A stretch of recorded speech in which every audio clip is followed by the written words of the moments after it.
Hi friends, welcome to my channel. இன்றைக்கி நம்ம என்ன பண்ண போகிறோம் அப்படின்னா கலைச்சொற்கள் பற்றி பார்க்க போகிறோம். ஓகேங்களா? ஸோ கலைச்சொற்கள் ஒவ்வொன்றா நம்ம என்ன பண்ண போகிறோம், அடுத்தடுத்த ஷார்ட்ஸில் அப்லோட் பண்ண போகிறோம். நம்ம டெலகிராம் சேனலில் ஷேர் பண்ணுவோம், பார்த்துக்கோங்க.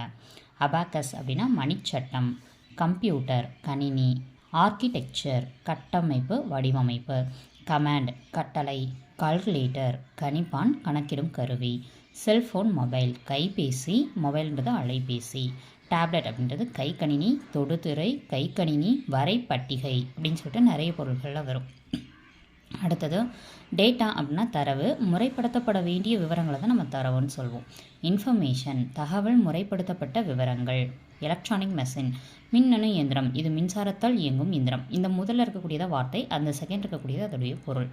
அனலாக் கம்ப்யூட்டர் குறியீட்டு எண்களை பயன்படுத்தி கணக்கிடும் கருவி.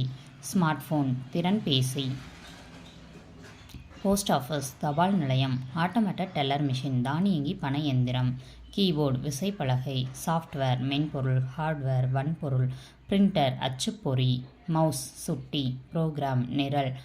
அடுத்தது ப்ரோக்ராமர் நிரலர். இது கொஞ்சம் முக்கியமானது, பார்த்து வச்சுக்கோங்க. ஸோ இது நமக்கு பின்னாடியும் கொடுத்துருக்காங்க, அதை பார்க்கலாம்.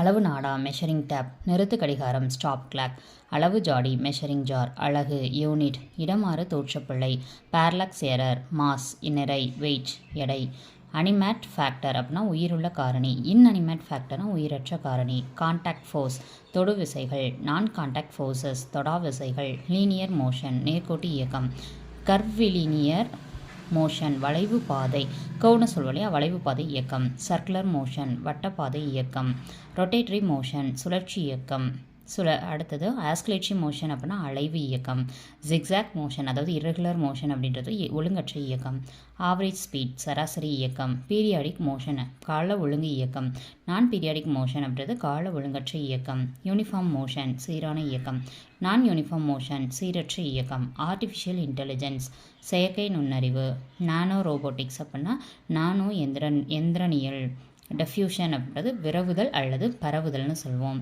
அடுத்து லிக்விகேஷன் அப்படின்றது நம்மளுக்கு நீர்மமாக்கல், கம்ப்ரசிபிள் அப்படின்றது அழுத்தக்கூடிய, அன்அடல்ட்ரேட்டட் அப்படின்னா கலப்படமற்ற, காம்போனண்ட் அப்படின்னா பகுதி பொருள், ப்ரொபோர்ஷன் அப்படின்னா விகிதம், எக்ஸ்ட்ராக்ஷன் அப்படின்னா பிரித்தெடுத்தல், ஸ்ட்ரைனர் அப்படின்னா வடிகட்டி, சர்னிங் அப்படின்றது கடைதல். இது கொஞ்சம் வித்தியாசமாக இருக்குது. த்ரஷிங் அப்படின்னா கதிரி எடுத்தல். இது ஃபுல்லாகவே வித்தியாசமாக தான் இருக்குது. இதை ஃபுல்லாக நம்ம நெக்ஸ்ட் இதில் பார்க்கலாம். நம்ம டெலகிராம் சேனலில் அடுத்த அப்டேட் கொடுக்குறேன். ஓகேங்களா? இந்த வீடியோ பிடிச்சிருந்தா நம்ம டெலகிராம் சேனல் ஜாயின் பண்ணிட்டு இந்த வீடியோக்கு ஒரு லைக் பண்ணிக்கோங்க. நம்ம சேனல் சப்ஸ்கிரைப் பண்ணி அடுத்த வீடியோக்கு வெயிட் பண்ணுங்கள். தேங்க்ஸ் ஃபார் வாட்சிங்.